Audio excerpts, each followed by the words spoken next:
Hello students, good afternoon. देखिए students, अपना जो टॉपिक चल रहा था पिछली क्लास के अंदर, जो आपके 31 नंबर चैप्टर है और इसका नाम है मानव में युग्मक जनन।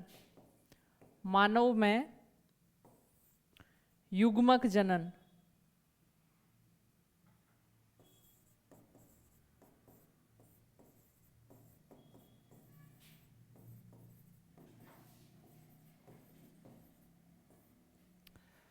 तो स्टूडेंट्स, इस चैप्टर के अंदर हमने स्टार्ट किया था, मैंने आपको कुछ बेसिक बताया था कि इस चैप्टर के अंदर हम क्या क्या पढ़ने वाले हैं।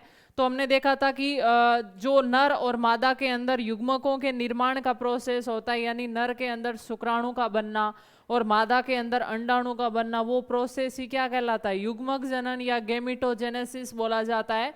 तो नर मनुष्य में शुक्राणु के बनने की प्रक्रिया शुक्राणु जनन कहलाती है और मादा के अंदर अंडाणु बनने की प्रक्रिया अंडाणु जनन कहलाती है। और इन दोनों प्रक्रियाओं को जो कंट्रोल करने वाला हार्मोन होता है वो होता है FSH, यानी फॉलिकल स्टिमुलेटिंग हार्मोन, या इसको बोला जाता है पुट्टिका प्रेरक हार्मोन।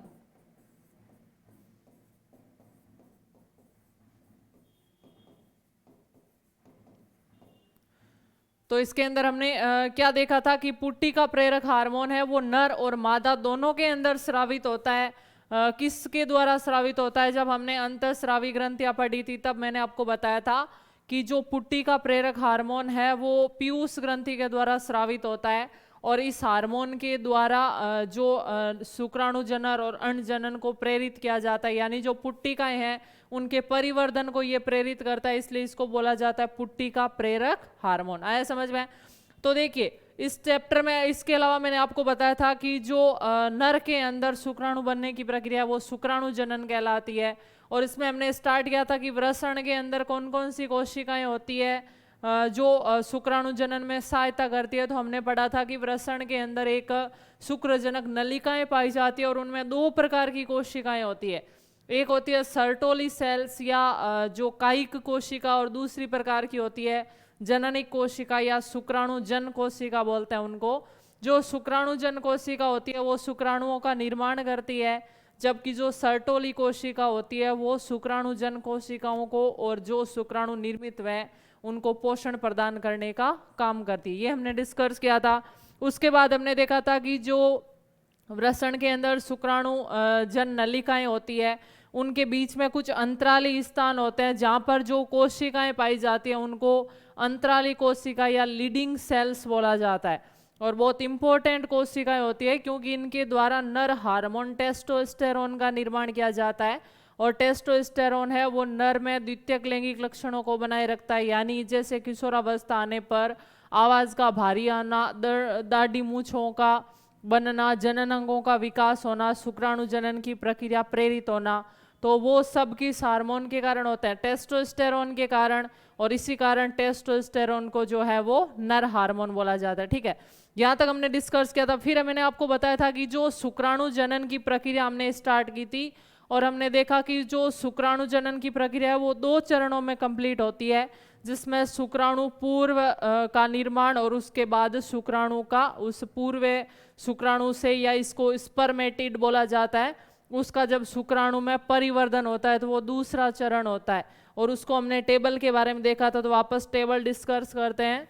जो मैंने आपको बताया था कि जैसे ही यौनारंभ प्रारंभ होगा, यानी जैसे ही किशोरावस्था आएगी तो नर में शुक्राणुओं का निर्माण होना स्टार्ट हो जाता है। ठीक है, अब देखिए शुक्राणुओं का निर्माण स्टार्ट होगा तो सबसे पहले जो शुक्राणु निर्माण करने के लिए जो कोशिकाएं होती है उनको क्या बोला जाता है? शुक्राणु जन कोशिका। जन बोला जाता है जन्म देने वाला, जनक, माता पिता, आप कुछ भी बोल सकते हो। तो वो कोशिकाएं जो शुक्राणुओं का निर्माण करेगी उनको क्या बोला जाता है? शुक्राणु जन कोशिकाएं बोला जाता है। तो जैसे ही यौनावस्था आएगी शुक्राणु जन कोशिकाएं सक्रिय हो जाएगी और वो आगे शुक्राणु के निर्माण को प्रेरित करेगी। तो देखिए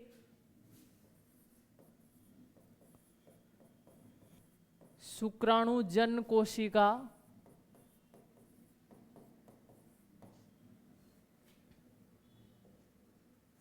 इन कोशिकाओं में सबसे पहले होगा समसूत्री विभाजन।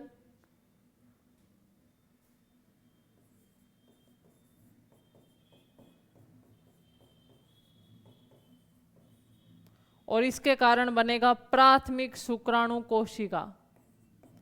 प्राथमिक शुक्र कोशिका बोला जाता है उन्हें।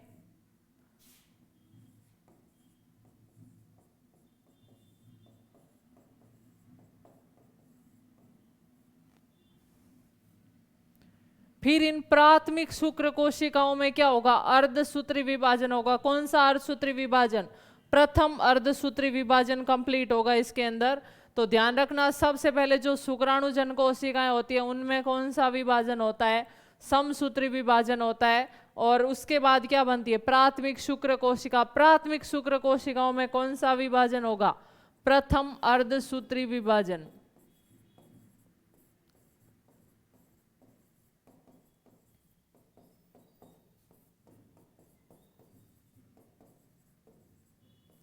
तो देखिए स्टूडेंट्स, जैसे ही प्राथमिक शुक्र कोशिका में प्रथम अर्धसूत्री विभाजन होगा तो इससे किसका निर्माण होगा, द्वितीयक शुक्र कोशिका का निर्माण होगा।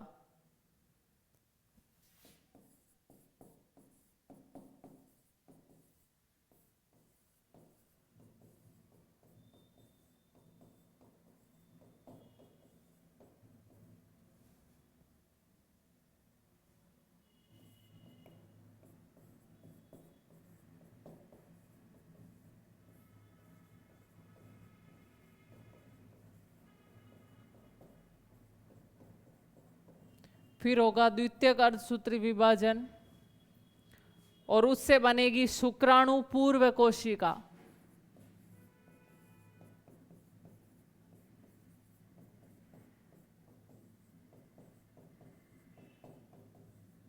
और इन कोशिकाओं में फिर कोई विभाजन नहीं होगा, ये विकसित होगी, विभेदित होगी और किसका निर्माण करेगी, शुक्राणुओं का निर्माण करेगी। विभेदन,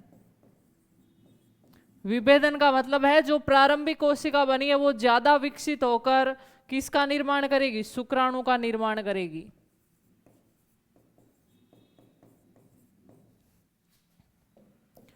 तो ये इस प्रकार आप देखिए शुक्राणु जनन का प्रोसेस चलता है। और ये प्रारंभ कब होगा, यौनारंभ पर। जैसे ही यौनावस्था आएगी वैसे ही क्या होगा, शुक्राणु जन कोशिकाएं जो मात्र कोशिकाएं हैं उनके अंदर सबसे पहले कौन सा विभाजन होगा, समसूत्री विभाजन। फिर इससे बनेगी प्राथमिक शुक्र कोशिकाएं और प्राथमिक शुक्र कोशिका में कौन सा होगा, प्रथम अर्धसूत्री विभाजन। और जैसे ही प्रथम अर्धसूत्री विभाजन होता है इससे क्या बनेगी, द्वितीयक शुक्र कोशिका। आपको पूछा जा सकता है प्रथम अर्धसूत्री विभाजन से क्या बनता है, तो आपको ध्यान रखना है प्रथम अर्धसूत्री विभाजन से द्वितीयक शुक्र कोशिका बनती है, ना कि प्राथमिक शुक्र कोशिका। प्राथमिक शुक्र कोशिका समसूत्री विभाजन से बनती है जबकि प्रथम अर्धसूत्री विभाजन से द्वितीयक शुक्र कोशिका बनती है। और उसके बाद आप ध्यान रखना, जैसे ही द्वितीय शुक्र कोशिका में फिर अर्धसूत्री विभाजन होगा, ये द्वितीयक है क्योंकि प्राथमिक तो ये हो गया, ये द्वितीयक अर्धसूत्री विभाजन है, तो इनसे किसका निर्माण हो जाएगा, द्वितीयक शुक्र कोशिका से निर्माण हो जाएगा शुक्राणु पूर्व कोशिका का। ठीक है।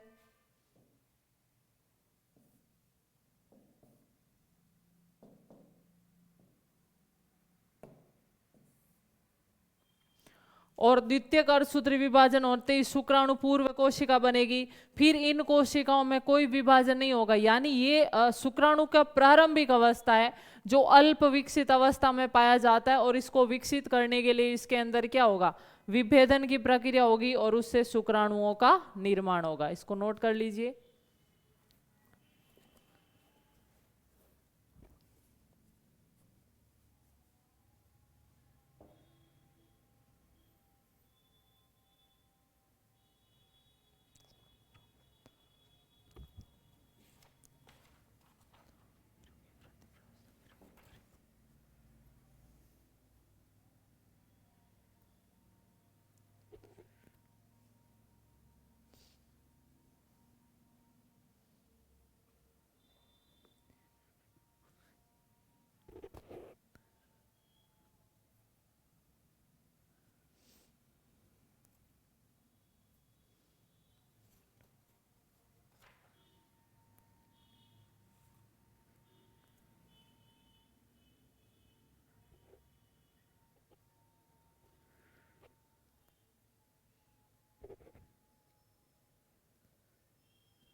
तो देखिए स्टूडेंट्स, ये हमने टेबल देखी। अब हम देखेंगे कि ये चक्र किस प्रकार चलता है, और जब ये पूरा प्रोसेस चलता है तो इसके अंदर 3 अवस्थाएं पाई जाती है। आपको पता हो तो 3 अवस्थाएं कौन कौन सी होती है?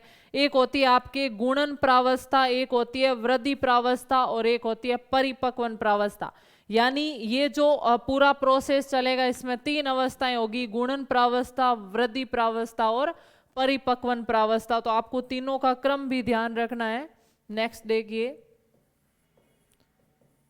शुक्राणु जनन प्रक्रिया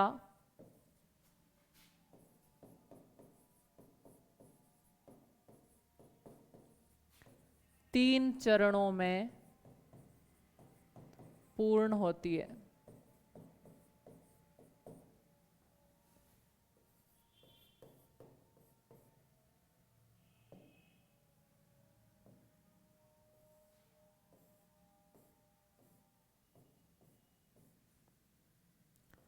सबसे पहली है गुणन प्रावस्था, दूसरी है वृद्धि प्रावस्था,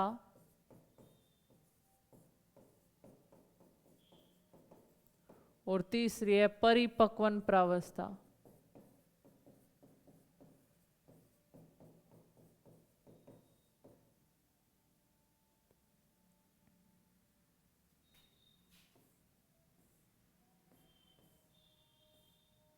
इनमें सबसे लंबी अवस्था कौन सी होती है? गुणन प्रावस्था।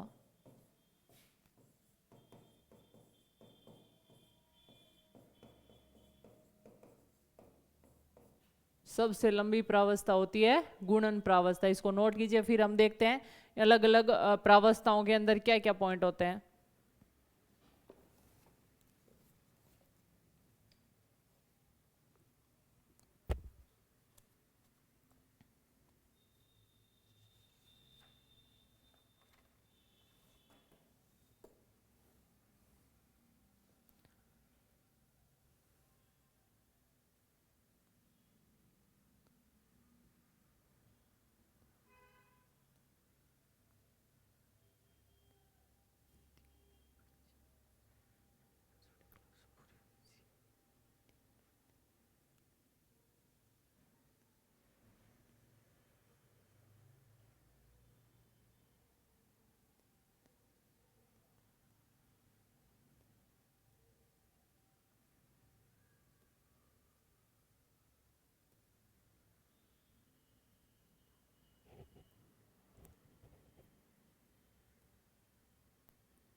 तो ये हमने अवस्था देखी, गुणन प्रावस्था, वृद्धि प्रावस्था और सॉरी, यहाँ पर सबसे लंबी प्रावस्था है वो वृद्धि प्रावस्था होगी।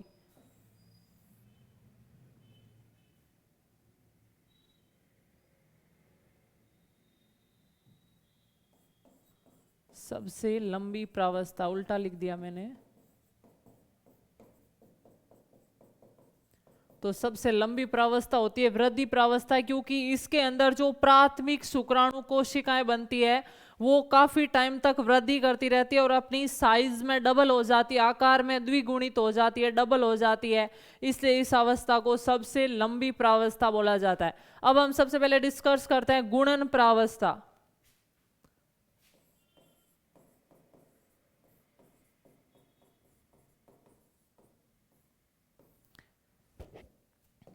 देखिए स्टूडेंट्स, गुणन प्रावस्था कहां तक चलेगी, मैंने आपको बताया था जो शुक्राणु जनक कोशिका है, या इसको शुक्राणु जन कोशिका भी बोल सकते हैं, ये क्या करेगी, समसूत्री विभाजन करेगी और क्या बनाएगी, प्राथमिक शुक्र कोशिकाएं बनाएगी।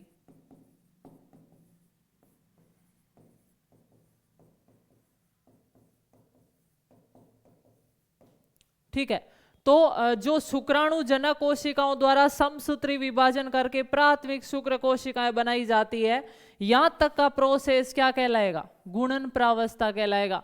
तो आपके जो एग्जाम जो आपके नोटबुक में भाषा के रूप में लिखा हुआ है, इसका मतलब यही है कि प्राथमिक जो प्रारंभिक कोशिकाएं होती है जो शुक्राणुओं का निर्माण करने के लिए सहायक होती है, उनको शुक्राणु जनक कोशिकाएं बोला जाता है। और उनके अंदर सूत्री विभाजन लिखा हुआ है, अगर सिर्फ सूत्री हो तो वो उसका मतलब समसूत्री होता है। तो वो क्या करती है कोशिका, इसमें लिखा हुआ है कि प्राथमिक या शुक्राणु जन कोशिका शुक्राणु को उत्पन्न करने वाली मात्र कोशिका समसूत्री विभाजन करती है और किसका निर्माण करती है, प्राथमिक शुक्र कोशिका का निर्माण करती है। जैसे ही प्राथमिक शुक्र कोशिका का निर्माण हुआ, निर्माण होते ही गुणन प्रावस्था कंप्लीट हो जाएगी और फिर इन प्राथमिक शुक्र कोशिकाओं में क्या होती है, वृद्धि होती है, यानी जितनी इनकी बनते टाइम साइज थी उससे साइज है वो फिर बड़ी हो जाती है, डबल हो जाती है। तो उस प्रावस्था को क्या बोला जाता है, वृद्धि प्रावस्था बोला जाता है। और इसमें टाइम ज़्यादा लगता है, इसलिए वृद्धि प्रावस्था को सबसे लंबी प्रावस्था कहा जाता है। तो स्टूडेंट्स ध्यान रखना, इंपॉर्टेंट पॉइंट है, आपको पूछा जा सकता है कि शुक्राणु जनन की सबसे लंबी प्रावस्था कौन सी। आगे हम देखेंगे अंड जनन में भी अवस्थाएं लंबी होती है, कौन सी होगी वो अलग होगा। तो आपको ध्यान रखना है शुक्राणु जनन में सबसे लंबी प्रावस्था कौन सी होती है, वृद्धि प्रावस्था, क्योंकि इस प्रावस्था के अंदर जो प्राथमिक शुक्र कोशिका है वो साइज में बढ़ती है और अपनी साइज डबल कर लेती है, आकार को 2 गुना कर लेती है। इसलिए अगली जो अवस्था आएगी वो वृद्धि प्रावस्था होती है और वो सबसे लंबी होती है। तो प्राथमिक गुणन प्रावस्था आपको यहाँ से समझ आ गया होगा। भाषा के रूप में ना लिखे, अगर आप ऐसा ही लिखोगे तो आपको ज़्यादा समझ में आएगा। अगर ये बना लीजिए, इसमें भाषा में भी लिखवा देती हूँ, अगर किसी स्टूडेंट्स को समझ में ना आए तो देखिए, शुक्राणु मात्र कोशिकाओं द्वारा या जन कोशिकाओं द्वारा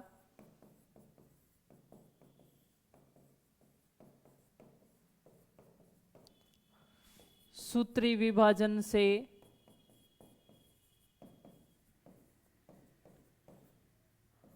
प्राथमिक शुक्र कोशिका का निर्माण करना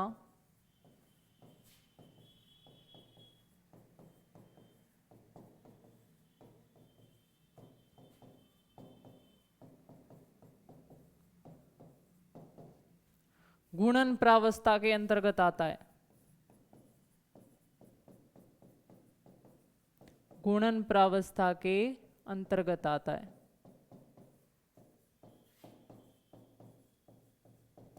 और एक पॉइंट और ध्यान रखना कि ये जो शुक्राणु मात्र कोशिकाएं होती है ये कैसी होती है, ये द्विगुणित होती है।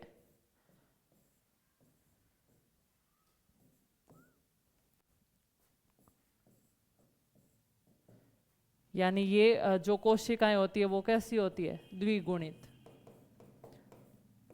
और आपको पता है समसूत्री विभाजन होने के बाद गुणसूत्रों की संख्या है वो समान बनी रहती है। तो अगर ये द्विगुणित है तो ये भी कैसी होगी, द्विगुणित। अगर इनमें अर्धसूत्री विभाजन होता तो ये द्विगुणित थी तो ये क्या हो जाती, अगुणित हो जाती। लेकिन इनमें समसूत्री विभाजन में गुणसूत्रों की संख्या संतति कोशिकाओं में मात्र कोशिका के समान बनी रहती है। यही कारण है कि इस विभाजन को क्या बोला जाता है, समसूत्री विभाजन। सूत्र बोला जाता है गुणसूत्र को, और सम यानी समान। तो वो विभाजन जिसके होने के पश्चात गुणसूत्रों की संख्या में कोई परिवर्तन ना हो, गुणसूत्रों की संख्या समान बनी रहे, उसको क्या बोला जाता है, समसूत्री विभाजन। तो ये द्विगुणित होगी और ये भी कैसी होगी, द्विगुणित। फिर इनमें क्या होगा, अर्धसूत्री विभाजन होगा। तो इनसे जो द्वितीयक शुक्र कोशिकाएं बनेगी वो कैसी होगी, अगुणित होगी। ठीक है, नोट कर लीजिए पॉइंट को।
तो स्टूडेंट्स ये थी अपने गुणन प्रावस्था। उसके बाद हम देखते हैं वृद्धि प्रावस्था। तो वृद्धि प्रावस्था में क्या होगा, प्राथमिक शुक्राणु कोशिकाएं हैं वो वृद्धि करेगी और अपने आकार में बड़ी हो जाएगी। यहाँ तक कंप्लीट हो जाएगी वृद्धि प्रावस्था। तो नेक्स्ट है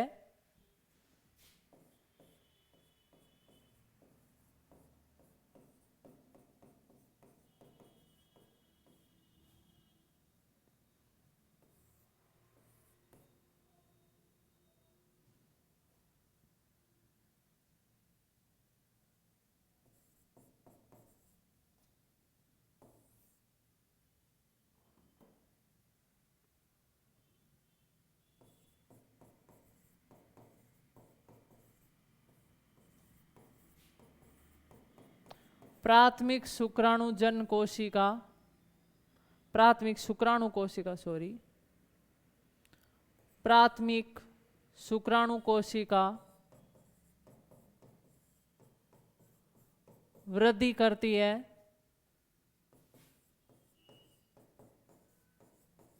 तथा आकार में दोगुनी हो जाती है।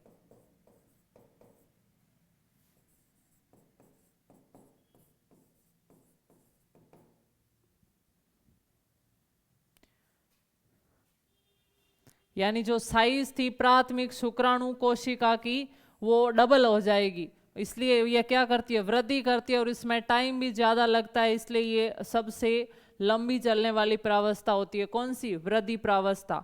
तो इसमें ये भी नोट कर लीजिए, शुक्राणु जनन की वृद्धि प्रावस्था। आपको ध्यान रखना है शुक्राणु जनन की, क्योंकि आपके अंड जनन में भी ये अवस्थाएं आएगी। तो शुक्राणु जनन की वृद्धि प्रावस्था सबसे लंबी होती है बाकी अवस्थाओं से, गुणन प्रावस्था और परिपक्वन प्रावस्था से। नोट कर लीजिए। फिर तीसरी हम पढ़ते हैं परिपक्वन प्रावस्था।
तो ये हमने वृद्धि प्रावस्था देखी। अब लास्ट अवस्था देखते हैं शुक्राणु जनन की परिपक्वन प्रावस्था।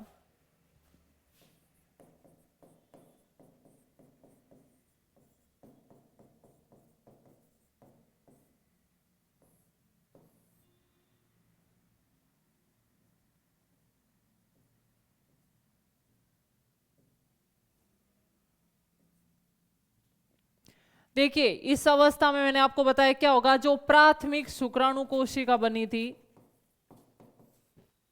प्राथमिक शुक्राणु कोशिका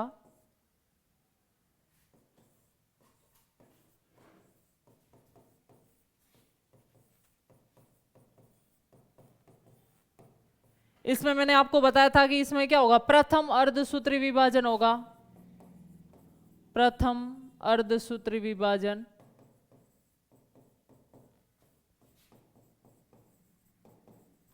और इससे क्या बनेगी, द्वितीयक शुक्राणु कोशिका।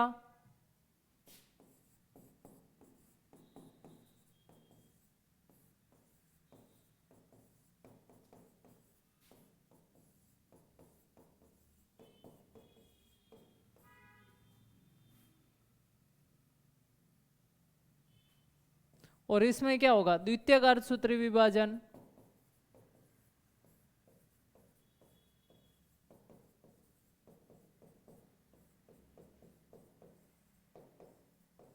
और द्वितीयक अर्धसूत्र विभाजन होने से क्या बनेगी, शुक्राणु पूर्व कोशिका।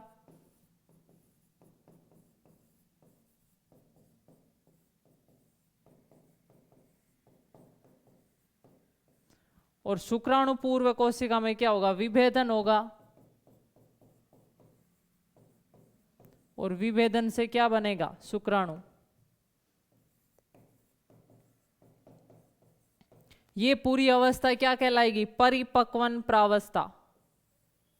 जो आपके बुक में पूरे लिखा हुआ है आपके थ्योरी के रूप में, उसका मतलब यही है कि परिपक्वन प्रावस्था में क्या होता है कि प्राथमिक जो शुक्राणु कोशिका आकार में बढ़कर बड़ी हो गई है, जो वृद्धि प्रावस्था में हो गई थी डबल साइज की, अब इसमें क्या होगा, प्रथम अर्धसूत्री विभाजन होगा। प्रथम अर्धसूत्री से बनेगा द्वितीयक शुक्राणु कोशिका, फिर द्वितीयक शुक्राणु कोशिका में द्वितीयक अर्धसूत्री विभाजन होगा, जिससे बनेगी शुक्राणु पूर्व कोशिका। और शुक्राणु पूर्व कोशिका ज्यादा विकसित हो जाएगी, जिससे क्या बन जाएगा, शुक्राणु। ठीक है, तो ये अवस्था क्या कहलाती है, ये अवस्था कहलाती है परिपक्वन प्रावस्था। अब देखिए, एक गुणसूत्रों से रिलेटेड पॉइंट भी आपको ध्यान रखना है। मैंने आपको बताया था कि जो शुक्राणु जनक मात्र कोशिका होती है वो कैसी होती है, द्विगुणित होती है। और उनमें समसूत्री विभाजन होने से क्या बनी थी, प्राथमिक शुक्राणु कोशिका बनी थी। मतलब ये भी कैसी होगी, द्विगुणित होगी। अभी मैंने आपको बताया कि समसूत्री विभाजन से गुणसूत्रों की संख्या आधी नहीं रहती है, समान ही रहती है। तो गुणसूत्रों की संख्या उसमें भी द्विगुणित थी, इसमें भी द्विगुणित होगी। लेकिन जैसे ही अर्धसूत्री विभाजन होता है तो गुणसूत्रों की संख्या आधी हो जाती है। जैसे 46 है तो 23 हो जाएंगे, यानी ये कोशिकाएं कैसी हो जाएगी, अगुणित। फिर ये सभी क्या रहेगी, अगुणित रहेगी। शुक्राणु भी युग्मक भी कैसे होते हैं, अगुणित होते हैं। तो नर युग्मक शुक्राणु और मादा युग्मक अंडाणु दोनों ही अगुणित होते हैं, लेकिन जब वो मिल जाते हैं तो अगुणित मिलकर द्विगुणित युग्मनज का निर्माण करते हैं। तो आपको ध्यान रखना है पॉइंट कि प्राथमिक शुक्राणु कोशिका द्विगुणित होती है, शुक्राणु जन कोशिका भी द्विगुणित होती है, लेकिन इसके बाद ये सारी कोशिकाएं कैसी होती है, अगुणित होती है। अगर आप थ्योरी के रूप में रटोगे तो आप कंफ्यूज हो जाओगे, तो आपको इसी प्रकार ध्यान रखना है। एक प्राथमिक शुक्राणु कोशिका से कितनी बनती है, दो कोशिकाएं बनती है। द्वितीयक शुक्राणु कोशिका दो बन गई, और प्रत्येक द्वितीयक शुक्राणु कोशिका से दो दो क्या बनेगी, शुक्राणु पूर्व कोशिका।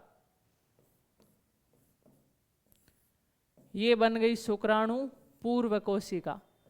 इसको शुक्राणु पूर्व कोशिका या क्या बोला जाता है, स्पर्मेटिड। ये होती है द्वितीयक शुक्राणु कोशिका और ये होती है प्राथमिक शुक्राणु कोशिका। यहाँ पर हुआ प्रथम अर्धसूत्री विभाजन, जिससे दो द्वितीयक शुक्राणु कोशिका बनी। यहाँ पर हुआ द्वितीयक अर्धसूत्री विभाजन, जो समसूत्री के जैसा होता है, यानी गुणसूत्रों की संख्या समान रहती है। तो यहाँ पर गुणसूत्रों की संख्या अगुणित थी, तो यहाँ पर भी अगुणित ही रहेगी। आपको पता होगा कि प्रथम अर्धसूत्री विभाजन अलग टाइप का होता है, लेकिन द्वितीयक अर्धसूत्री विभाजन सेम समसूत्री विभाजन जैसा होता है। जितनी माता के अंदर गुणसूत्रों की संख्या होगी उतनी संतति कोशिकाओं में होगी। तो देखिए, यहाँ पर गुणसूत्रों की संख्या मान लीजिए 46 थी, यहाँ अर्धसूत्री प्रथम हुआ तो गुणसूत्रों की संख्या आधी होगी 23। अगर यहाँ पर भी प्रथम अर्धसूत्री विभाजन होता तो 23 की भी आधी हो जाती, लेकिन यहाँ द्वितीयक अर्धसूत्री विभाजन होगा, बार बार प्रथम नहीं होता है। द्वितीयक अर्धसूत्री विभाजन बिल्कुल समसूत्री के जैसा होता है, गुणसूत्रों की संख्या समान रहती है। तो इसमें भी गुणसूत्रों की संख्या कैसी होगी, 23 होगी। तो आपको ध्यान रखना कि जो शुक्राणु जनन की प्रक्रिया होती है उनके अंदर एक शुक्राणु मात्र कोशिका से कितने शुक्राणुओं का निर्माण होता है, 4 का। देखिए, ये बन गई शुक्राणु पूर्व कोशिका। ये तो कोशिकाएं गोलाकार है, लेकिन जैसे इनमें विभेदन होगा, शुक्राणु बनेंगे तो शुक्राणु लंबे बेलनाकार हो जाएंगे। देखिए,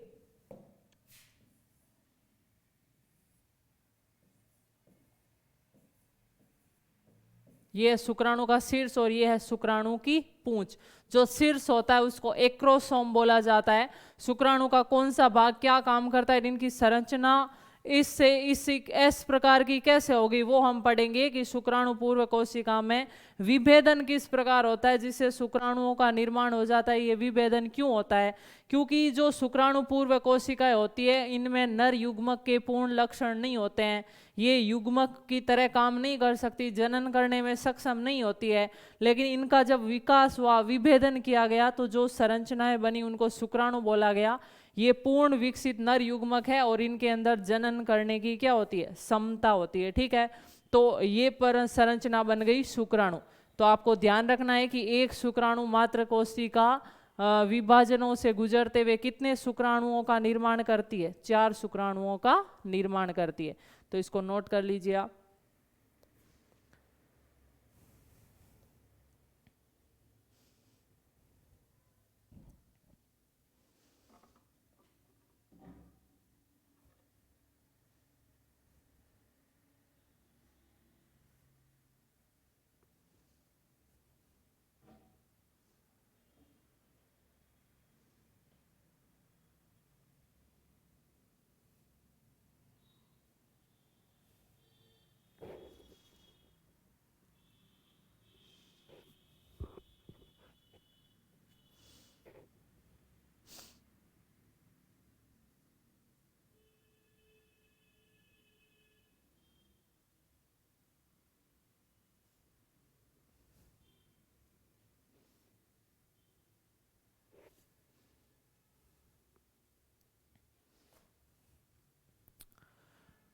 तो देखिए स्टूडेंट्स, ये हमने तीनों अवस्था पढ़ ली, गुणन प्रावस्था, वृद्धि प्रावस्था और परिपक्वन प्रावस्था।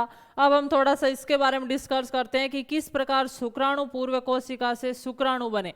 जैसा कि मैंने आपको बताया कि ये जो कोशिकाएं हैं ना, इनका एक तो भार ज्यादा है क्योंकि इनके केंद्रक में पानी की मात्रा भी ज्यादा है, जिसके कारण ये कोशिकाएं भारी है। और आपको पता है शुक्राणु हल्के होने चाहिए ताकि वो आसानी से तैर कर गति कर सके, मादा के तक पहुंच सके, इसलिए इनका भार कम होना चाहिए। तो इनके विभेदन के समय सबसे पहली प्रक्रिया यही होगी कि जो इनका केंद्रक है उसमें से पानी को निकाल दिया जाएगा, तो केंद्रक सिकुड़ कर एकत्रित हो जाएगा, जिससे उसका भार है वो कम हो जाएगा। दूसरा, जो केंद्रक है वो गोल से बेलनाकार हो जाएगा, इस प्रकार हो जाएगा। और ये जो शुक्राणु का शीर्ष होता है वो केंद्रक के आकार पर ही निर्भर रहता है। अगर केंद्रक गोलाकार है तो शुक्राणु का शीर्ष भी गोलाकार होगा, अगर केंद्रक बेलनाकार है तो शीर्ष भी कैसा हो गया? बेलनाकार हो गया। तो पहला काम क्या किया गया कि शुक्राणु का जो केंद्रक था उसमें से जल को हटा दिया गया, जिससे केंद्रक सिकुड़ गया, शुक्राणु का भार है वो कम हो गया, पानी हट गया तो भार कम हो गया। दूसरा प्रोसेस क्या किया गया कि जो शुक्राणु का केंद्रक था वो बेलनाकार हो गया, इसी कारण शुक्राणु का शीर्ष भी क्या होता है? बेलनाकार होता है।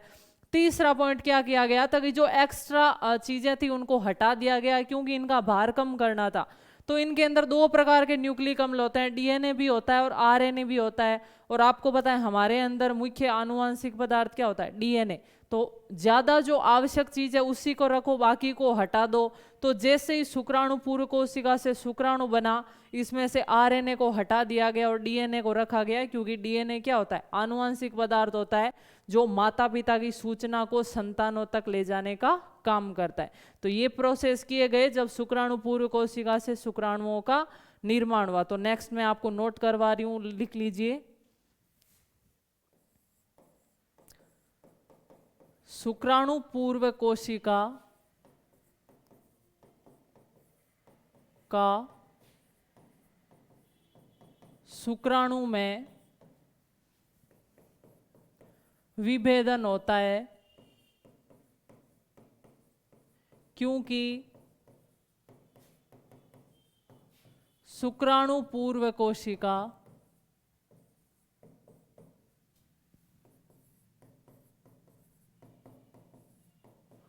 पूर्ण विकसित नर युग्मक नहीं बन सकती, पूर्ण विकसित नर युग्मक नहीं होती। तो पूर्ण विकसित नर युग्मक कौन होता है? शुक्राणु होता है। इसी कारण शुक्राणु पूर्व कोशिका शुक्राणु में चेंज हो गई। यह प्रक्रिया, इस प्रक्रिया में 3 कार्य किए जाते हैं।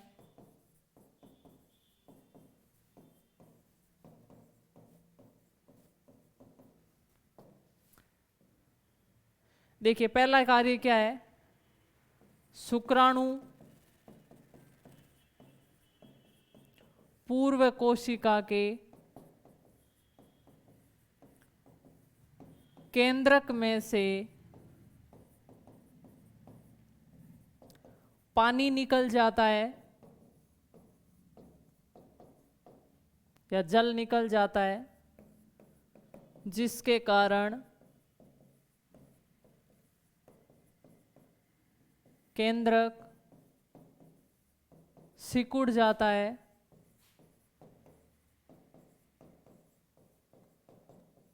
और हल्का हो जाता है।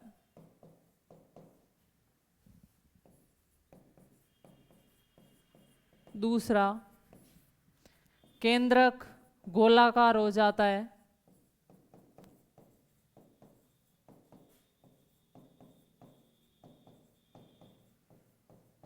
जिसके कारण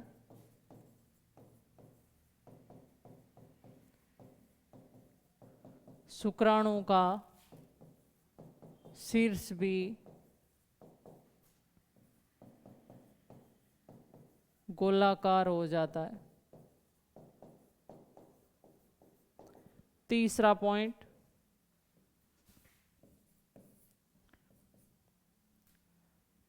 आरएनए को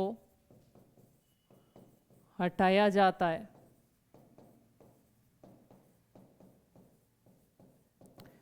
तो जब शुक्राणु पूर्व कोशिका को किस में बदला जाता है, शुक्राणु कोशिका में बदला जाता है। क्यों बदला जाता है? क्योंकि शुक्राणु पूर्व कोशिका में पूर्ण नर युग्मक के जैसे गुण नहीं होते हैं। पूर्ण नर युग्मक के गुण किस में होते हैं? शुक्राणु में होते हैं। इसलिए शुक्राणु पूर्व कोशिका को शुक्राणु में बदला जाता है। दूसरा पॉइंट, जो इस प्रक्रिया की जाती है शुक्राणु पूर्व से शुक्राणु बनाने में, तो कौन कौन से कार्य किए जाते हैं? पहला कार्य किया जाता है, शुक्राणु पूर्व कोशिका के केंद्रक में से पानी को निकाल दिया जाता है, जिसके कारण क्या होता है, केंद्रक है वो सिकुड़ जाता है और थोड़ा सा हल्का हो जाता है, जिससे शुक्राणु को तैरने में सहायता मिलती है। नेक्स्ट, इसका केंद्रक है वो गोलाकार हो जाता है और जैसा केंद्रक का आकार होगा वैसे ही शुक्राणु के शीर्ष का आकार होगा। तो जो केंद्रक गोलाकार होगा, गोलाकार नहीं, बेलनाकार।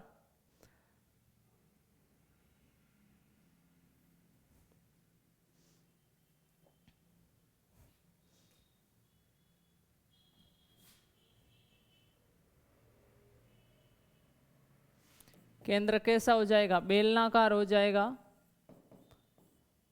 जिसके कारण शुक्राणु का शीर्ष भी है वो बेलनाकार हो जाता है। ठीक है। और आरएनए को हटा दिया जाता है तो शुक्राणु के अंदर क्या रखा जाता है? मुख्य आनुवांशिक पदार्थ डीएनए को रखा जाता है। तो नोट कर लीजिए इसको।